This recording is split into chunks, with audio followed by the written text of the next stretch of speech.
tu ne m'abandonneras pas. Malgré mes fautes, même mes faiblesses, Amen. tu es là. Deuxième raison pour laquelle tu ne peux pas voir la gloire de Dieu sans le Saint-Esprit, si la première c'est parce qu'il est tout simplement l'Esprit du Dieu de gloire, la deuxième c'est que pour pouvoir voir la gloire de Dieu, il faut être rempli du Saint-Esprit. Parce que la gloire n'est pas physique, la gloire que nous parlons est d'abord spirituelle. Si tu n'es pas rempli du Saint-Esprit, tu ne peux pas voir. C'est pourquoi il y a des gens qui voient la gloire de Dieu là où les autres voient des problèmes par manque de révélation.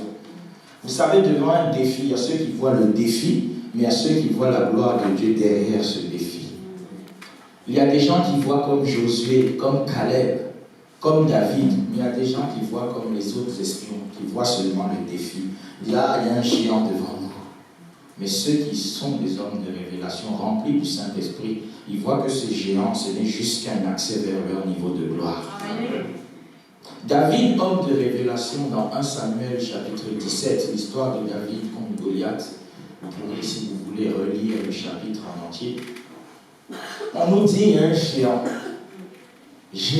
guerrier dès le ventre de sa mère. On ne parle pas de quelqu'un qui boxait avec des règles, non, quelqu'un s'il te tape, te lever c'est compliqué. Ce géant vient, il fait peut-être 3 fois la taille de David. Il commence à injurier l'armée de Dieu, tout jour et nuit. Oh, vous là, jusqu'à ce que ça vienne aux oreilles de David. David dit, quel est cet incirconcis qui blague avec nous? Ne sait-il pas que notre Dieu s'appelle El Shaddai? Ne sait-il pas que notre Dieu est tout-puissant? Que notre Dieu dit une chose et la chose arrive. Il ordonne et elle existe. Ne sait-il pas épée sans lance, sans javelot, mais seulement au nom de l'Éternel, il peut être calciné?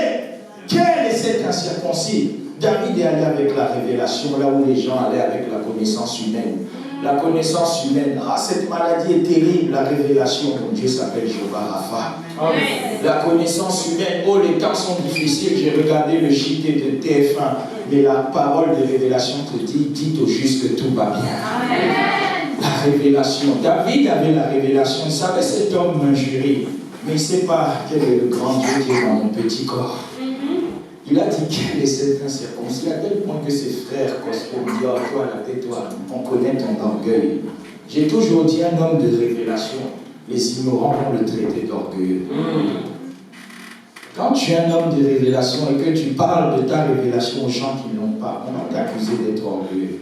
Ils ont dit à David, on connaît ton orgueil, va t'occuper des brebis là-bas. Il a dit non, je ne suis pas orgueilleux, j'ai un grand Dieu, c'est pas pareil. Amen. Vous savez, notre assurance, si réellement elle est en Dieu, ceux qui ne nous comprennent pas vont penser que nous sommes orgueilleux. J'ai déjà donné des témoignages ici. Moi, je vais voir mes chefs, j'ai dit je veux une augmentation, c'est moi qui dis le montant. Bien aimé, si tu n'es pas un homme de révélation, ne fais pas ça, on va te chasser. Te chasser pour rien. Mais moi, je sais que je suis inchassable au nom de Jésus. C'est pas par orgueil, c'est parce que je sais que le Dieu qui m'a conduit là-bas, il sait pourquoi. C'est une question de révélation. N'imite pas les hommes de révélation. Moi, je connais des gens, tellement ils ont atteint un certain niveau de révélation, ils font des choses où je sais que je ne le fais pas encore. Connais ton niveau de révélation, ne fais jamais les choses par imitation. Mais si tu as reçu la révélation, fais-le. Élie, homme de révélation, dit, vous êtes combien? Presque 900 prophètes, c'est pas grave. Allons-y sur la montagne, moi seul je vous défie. Non pas moi seul, mais moi plus l'Éternel qui est en moi. Il dit, faites vos agitations.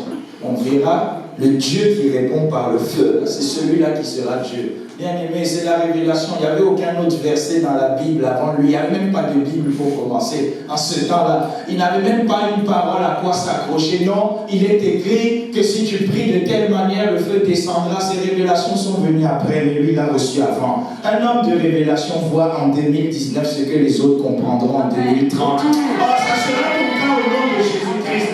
C'est pourquoi tu vas faire un investissement en 2019. Les gens vont dire, oh non, il fait une erreur, mais en 2021, la donne va changer. Au nom de Jésus-Christ. La révélation te fait sentir les choses en avance. Élie a dit, je n'ai pas besoin d'un verset biblique. Je ne sais même pas c'est quoi la Bible, mais Dieu m'a parlé. Il est allé défier, il a dit, bon, pour faire la différence entre votre Dieu et mon Dieu, ça va être la réponse par le feu. Ils sont 900. Calcul, si lui prie une fois, ça ne marche pas. Deux fois, peut-être qu'il peut se fatiguer, mais ils sont 900. Si le premier est fatigué, l'autre prendra le relais. Il n'a pas calculé tout ça, il a dit allons. En plus, sur la montagne, tout le monde verra en public. Quand tu es un homme de révélation, tu n'as pas peur de déclarer des paroles audacieuses en public, parce que tu sais que Dieu te justifiera en public. Il dit, il accomplit la parole de son serviteur, il exécute ce que prédisent ses envoyés. La question c'est, est-ce qu'on t'a envoyé? Élie, on l'a envoyé, il est allé. Ils sont 900. Il a dit, bon, d'ailleurs, j'ai tellement confiance en mon Dieu, je vous laisse commencer. Ils ont commencé, j'imagine ce jour-là. Bah, les incantations. Ouh, bah. Il dit, non, les gars, augmentez le son, peut-être votre Dieu est fatigué. Wow. Mais à ce temps, Dieu n'a pas encore agi, mais il est sûr. Il dit, non, peut-être il est parti en vacances. Peut-être il dort. Je vous laisse encore une autre chance. Ouh, bah, rien du tout. Il a dit, ah. Je vais vous montrer maintenant. Waouh, quelle audace. Il dit, Seigneur, que l'on sache aujourd'hui que tu es Dieu. Il n'a même pas fini, le feu est descendu. Il y a des choses que tu vas faire dans la prière. Avant même que tu aies fini ta prière, Dieu l'accomplira au nom de Jésus. Quand tu marches dans la gloire, sa gloire se manifeste. Ce jour-là, on a su, ici, il y a un Dieu vraiment. Il y a un Dieu. Les gens diront non, dans ce corps, il y a un Dieu. Quand ils vont voir le diabète chassé surnaturellement de ton corps, ils vont dire non, il y a un Dieu ici. Quand l'AVC va faire demi-tour, ils vont dire non, il y a un Dieu ici. Quand ton compte va changer de nature, naturellement et surnaturellement, ils vont dire non, il y a un Dieu dans les finances de cette femme. Si c'est toi, Dieu, bon amen, sur Dieu. Tu te souviendras, mon Dieu s'appelle Jéhovah Jireh. Il pourvoit surnaturellement à mes besoins selon sa richesse. Fixe les regards vers Dieu. Mais la Bible nous montre dans le cas d'Étienne que ce n'est possible que si tu es d'abord rempli du Saint-Esprit. Rempli du Saint-Esprit, tu obtiens la capacité de fixer tes regards sur la solution. Dieu, au lieu d'être braqué sur le problème, la situation. Et ainsi, quand il a regardé, à force de regarder, on nous a dit, il vit la gloire de Dieu. Toi aussi tu verras la gloire de Dieu au nom de Jésus-Christ. C'est ce que Jésus a voulu expliquer à la sœur de Lazare quand il a dit, ne t'ai-je pas dit que si tu crois, tu verras la gloire de Dieu. Parce que si tu crois, tu ne regarderas pas le problème, mais tu regarderas Dieu. Amen. Mais sois rempli du Saint-Esprit, sinon ce n'est pas possible. Troisième raison pour laquelle tu dois chercher la connexion avec le Saint-Esprit pour marcher dans la gloire, c'est que le Saint-Esprit est un vent. Je vais m'expliquer. Le Saint-Esprit est un vent. D'ailleurs, le mot esprit vient d'un mot grec qui signifie pneuma, ça veut dire souffle ou vent. Donc le Saint-Esprit d'un côté, il est le vent. Et nous, Dieu nous compare aux aigles dans Ésaïe 40, verset 31. Ésaïe chapitre 40, verset 31, j'aimerais que tu le lises. Ésaïe 40, verset 31. Nous y sommes tous. Amen. Mais ceux qui se confient en l'Éternel, c'est-à-dire toi et moi, n'est-ce pas? Amen. Est-ce qu'il y a des gens ici qui se confient en l'Éternel? Amen. Mais ceux qui se confient en l'Éternel renouvellent leur force.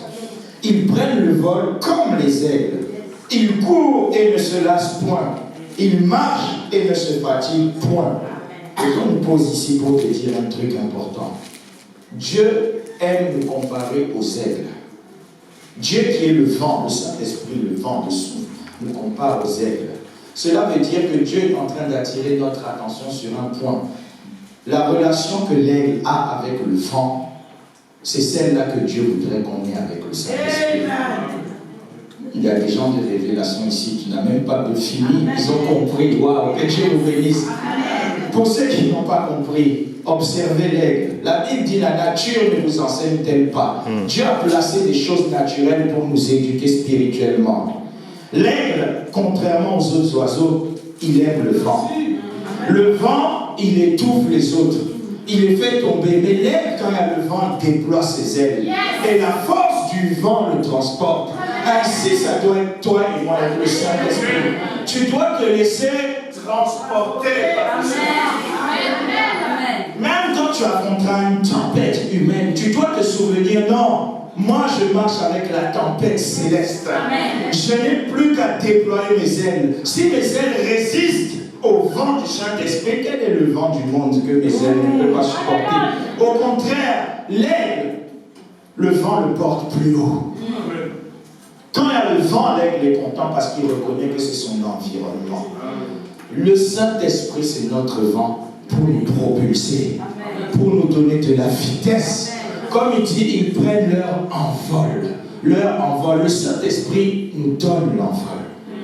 Quand tu es à terre, quand tu sens que tu es bloqué, commence à prier, Saint-Esprit, donne-moi l'envol, donne-moi l'élan, place-moi au-dessus de ce défi, place-moi au-dessus de ce problème. Parce que c'est ça ton identité. Et pour te le confirmer, Jésus dit que tu es un aigle qui est même un aigle en vent. Dans Jean chapitre 3, versets 5 à 8, le dialogue de sourds, j'appelle ce verset. Jésus parle à Nicodème d'une chose, Nicodème comprend autre chose. Nicodème vient dire, oh Rabbi, on voit tout ce que tu fais, nul ne peut faire ces choses si Dieu n'est avec lui. Mais c'est normal, je marche avec le vent. Mais Jésus lui répond, Nicodème, il faut que tu naisses de nouveau. Oh, Jean 3, 5 à 8. Il faut que tu naisses de nouveau. Ça n'a rien à voir. C'est parce que Dieu ne répond pas seulement par rapport à ce que nous disons avec nos lèvres. Il répond par rapport aux besoins que nous avons. Ce n'est pas pareil. Tu peux parfois demander quelque chose alors que tu as besoin d'autre chose. Mais l'Esprit sonde tout même les profondeurs. Donc il lui a dit, nais de nouveau. Ah, pourquoi? Je suis vieux, il faut encore que je rentre dans le ventre de ma mère, je ressors. Il dit, non, Nicodème, tu es docteur en Israël, tu ne comprends pas ces choses-là. Il dit, non, non, non. Ce qui est né de la chair est chair. Ce qui est né de l'esprit est esprit. Et après, il poursuit, il dit, il est comme le vent. On ne sait d'où il vient ni où il va. C'est ta nature, bien-aimé. Donc, quand tu as le Saint-Esprit va te transporter avec vitesse dans la gloire où tu ne sais pas aller tout seul. Le Saint-Esprit est capable de t'emmener les connexions que tu ne connais pas. Il est capable de t'emmener au niveau où tes finances, tes diplômes ne peuvent pas t'emmener. Le Saint-Esprit est un vent qui repousse tes limites. Si tu arrives devant une barrière, invoque seulement le Saint-Esprit, le vent va repousser cette barrière. Tu ne m'abandonneras pas, malgré mes fautes, même mes faiblesses. Je sais que tu es là.